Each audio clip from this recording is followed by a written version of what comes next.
sunu borom nee na wa awful kayla ngalawaay matal leen natt su ngeen di natt na mat ida kiltum su ngeen di nattal keneen ku dul yéen su ngeen di nattal nit ñi yéen commerçant yi su nekkee yéen a ngi nattal nit ñi na mat sëkk ndeysaan wazinu bil qistaasil mustaqim su ngeen di peese tamit na ngeen peese ci balance bi nga xam ne bu jub lay doon balance bi nga xam ne bu maandu lay doon balance boo xamante ni du ngeen ko régler ngir mu pertal nit ñi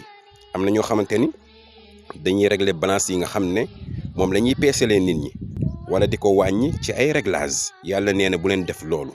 su ngeen di natt na mat sëkk bu leen sàcc bu leen pertal nit ñi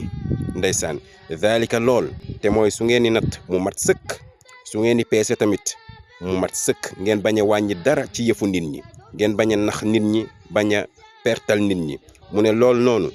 xayrun moo gën fii ci àdduna ak alaaxira ndeysaan wa ahsanu ta'wila te moo gën a rafet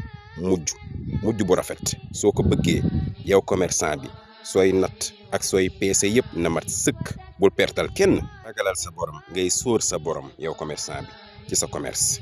soo bëggee mu barkel saa sooy natt ak saa sooy peese na mat sëkk bul pertal kenn ndaxte poñitu àdduna bii bum la jaral nga jaay sa àllaaxira